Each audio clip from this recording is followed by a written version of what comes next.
when Thiago is in the shape he's now, he would play in each team in the world, and he would perform for Spain as well. Well, look, you go into the second leg having prevented them getting a single shot on target in the first leg. You've got a 2-0 lead. How do you approach it? Is the job done? Wow. When I was younger, I would have been really angry now, only because of the question. So no, of course not. We know that it's half-time. In the best possible way, you ignore the result from the first game. If there would be a cup game with only one game and it would be decided and we have to go to Villarreal, we would try to win there. That's what we want to try there, knowing that there we go with all they have. That's absolutely clear. That was clear after the game directly with all the things Unai said after the game, the way they set up for the game in La Liga. 8 players, I think they changed in the beginning, and the 2 who started again went off after 45. So it'd be a tough one, but it's fine, really completely fine, because it's Champions League semi-final should be tough, and that's absolutely okay. We never expected it to be easy. This will not be easy, but we played a good game at home, and we will better play a good game there as well. In the context of your season, just how important is this game? Not only, of course, to make the final, but it's keeping that momentum going with so much still to play for. Whatever would be around, good or bad, Champions League semi-final is the most important game you can play. Maybe the second most important game you can play. Maybe the final is more important, but for this moment, it's the most important game you can play, and that's why whatever would have happened in the last few weeks, in the next few weeks, that's not important. It's for this moment, it's clear. You never know if you will reach a semi-final again, if you ever have a chance again to go to the final. You never know. We have an exceptional team here, and nothing is for granted. You need luck in moments, all these kind of things. So you better treat it carefully and be ready. But we will be ready. We really wanted to be where we are, and we want to go to the final. But if Villarreal is better than us and beats us with a result which qualifies them for the final, then congratulations, and that's it. But between now and then are 95 or whoever knows how many minutes to play. And yeah, I'm looking forward to it. Thank you. We'll go to Zoom. We'll go to Juliet Ferris from the BBC, then to BBC Merseyside. Juliet. Jürgen, you said last week about maturity and how that was key to your victory against Villarreal at Anfield. So how important a role will that play tomorrow night here in Villarreal? Yeah, maturity, experience, very important. But again, it's not the only decisive thing. It's all cool. You can be old and know everything about football, but you still can't play. But you can't play it anymore, so that would not be helpful. No. Everything what we are is required tomorrow night. That's it. We have to be ready to play a top game, because they will go for us. They will high press. They will try to play much more football than we allowed them in the first game. I'm pretty sure, because of changing 8 players and then 2 played 45 minutes. I'm pretty sure they had yesterday a normal session. So Unai will for sure try to adapt a few things to our style in this short spell. So will be really interesting, definitely. And how I said, maturity is important, but not the only thing. Thank you. Thanks, Julian. Welcome. BBC Merseyside. Now take a look at hands in the room before we go back to the Zoom. Hi. You've won every away game in the Champions League so far this season. Given some of the opposition that you're up against as well, just how impressed are you with that statistic? Ask me after the season. At the moment, I don't think about it really. So it's just, it probably was needed. Yeah, we were stable in the games, but not because it was away or whatever. It's just we found in each game away, and we have to find in this game away to get the result we need to go through. And that's it was good. Atletico was outstanding. Porto really good. Inter, I'd say, the games were good, but look, we didn't win the game somehow and sitting deep and waiting and counter-attacking. I think we tried to to play like ourselves always, and that's what we have to try again. We cannot. We will have to suffer, and we have to be ready to suffer, and we will have to sit back in moments, definitely, but not as a general approach. So let's see. And I just want to ask about Naby Keita as well. At times during his Liverpool career, it's been a little bit stop-start for him with injuries, but he's had a really good run of being available, and his performance has been really good as well. Just how good an option is Naby Keita?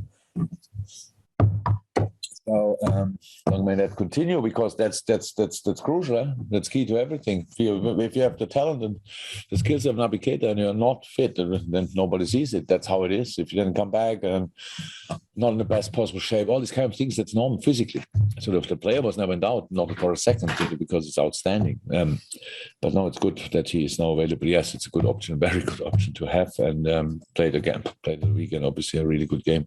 So we'll see how long we will use him tomorrow, but no, very good option. Okay, we're going to stay in the room for the next two, which is Chris and Paul, and then we're going to go to two of our colleagues from Spain, by the looks of it, which is Victor and Adria, which we're going to have to get the translation working, so bear with us for that. But we'll come to you guys in a second. First of all, Chris, then Paul.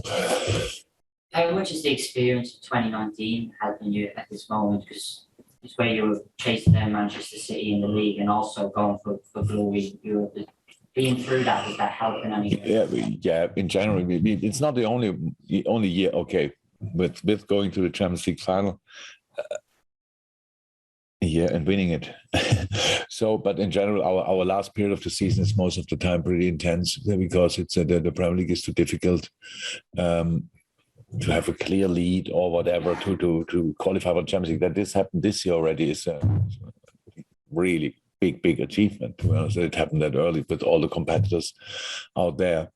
It helps that we know that we are for us historically, physically in the best possible shape. If we don't have to push the boys through this, what we had to do as well in 2018, we arrived in the final on pretty much three wheels. So because I think the players came back from injury and stuff like this late before the final, and these kind of things was really tricky. So that's different. And we have to make sure that we can make changes here and there, and keep them all in rhythm and fit, and then obviously win the football games, because that's all about what we learned in that time. You cannot win 10 games. You can win one game and then maybe the next one as well, but only if you are 100% focused for the first one. And that's not the first one for us now of the last whatever number of games is Villarreal.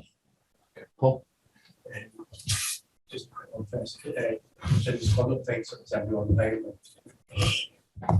Bob is now running, so it's good. Again, it's really, I said it's nothing serious. It's not serious, very painful little strain here in the middle foot bone. That's at least the German, how to say in Germany. So it's very painful each step. But he was running today again. Will travel with us, but will not be involved in the squad yet. But we hope rather sooner than later. Then we had the issues with. Is that stomach bug or whatever? Yeah. And they are all back. So I think that's it. No concern. Last week, Emily said after the game, they will suffer more. You used the word as well earlier. I think in 2022, you've been behind for only 69 minutes in games in the whole 2022.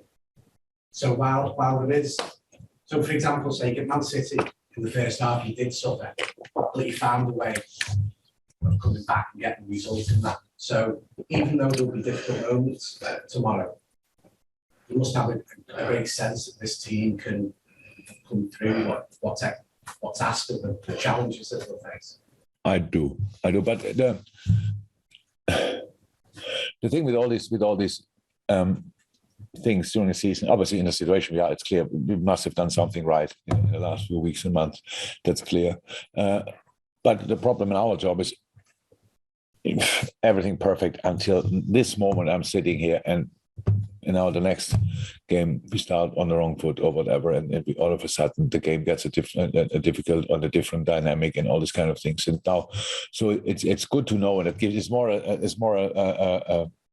a feeling inside. It's not that we are flying constantly and high five here and there, but we know we are in a good moment. That's true. But if you now go the other way around, what would you do if you lost the game 2-0 away? Maybe not happy with your performance, knowing you can do better with your own crowd in the back. Why should I think about what we did in the past? My only concern is what we do tomorrow night. So, and we have to be ready to suffer. It's not being go down or whatever. That can happen in all football games. I'm not thinking about that. Giving the game the right direction. So let's think they have the first shot on target or whatever, or and these kind of things. Crowd goes up, each challenge, crowd is there. That's how it is. So that's how it is. But I actually, a good example was Newcastle now, because the crowd was obviously very passionate as well, but we didn't let it happen, which was the biggest quality of this game. It was now not a show of football brilliance or whatever. We had our moments. We of course could have scored more goals. But how clear cut we just the performance was, that was incredible, and that's what we have to be. Yes, emotional. Yes, being there, really ready to play the best game ever. But knowing it will not just happen in all moments. We want to press here and there, but the outplayer still can happen. So then it's not suffering doesn't mean you suffer for long. It means that you suffer and react, and that's what we have to do. Okay, guys, we're going to try and go to the Zoom. It doesn't always work, so we'll go to Victor first of all. Victor, if you'd like to ask Mr. Klopp, and hopefully the translation will work. We'll give this a go.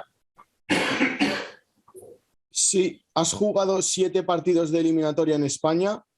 Ninguno lo has ganado, únicamente un empate contra el Málaga. Only a draw against Malaga. Are you worried about that stat for tomorrow? No, but we went to the next round against Malaga. We went to the next round against Madrid. So we may not have won, but I think we made it from time to time, at least through the next round, right? How often did I get knocked out? Did I get knocked out against Spanish teams? Do you have that number as well? Thank you very much. I don't know it as well, so but no, I don't. I don't believe in these kind of Tampoco. things. Y no creo en esas estadísticas, así que vamos a verlo. To get a result which brings us to the next round, and if Villarreal will be better than us, then well deserved, and then they go to the final. That's how football should be. Thank you, Victor. And then we'll go to the final question of this before Trent Alexander-Arnold's coming in. For those of you on the Zoom as well, if you'd please stay on and put your hand up for questions for Trent, we'll take those. But we finished this part of the press conference with Adria. Yes, fire away. ¿Sí? Yes, sir. Quería preguntarle por Thiago, que con el Liverpool está volviendo a... Liverpool is at his best level like he was for Bayern. But for Spain, he's not playing very well. And there's possibility he's not going to go to the World Cup. I wanted to ask you, what do you think is the difference in the way that he's performing, for his club and his country? Maybe it's a matter of translation. I don't want to blame anybody, but they can take it off right. When Thiago is in the shape he's now, he would play in each team in the world, and he would perform for Spain as well. He had problems when he arrived here. He got injured. Spain has obviously a lot of options in midfield because it's an incredible, talented football team. But in the shape he's in the moment, he would play for each national team, or not only play for it, he would be probably the outstanding performer. So that's how it is. How each person in the world, Thiago as well, needs to be fit, needs to gain rhythm, needs to gain all the physical aspects, and then he can show his best football. And his best football, without saying, has nothing to do with playing for Spain or Liverpool or Bayern or whatever. It's just when he's in the right place physically, then he would show everybody how good he is. Terrific. Thank you, guys. Appreciate it. As I say, if you stay in the room, Trent's in next. We've got Juliet back on the panel to ask Trent questions. Hands up in the attendees if you'd like to ask questions to the player, and it'll be in very soon. Thank you.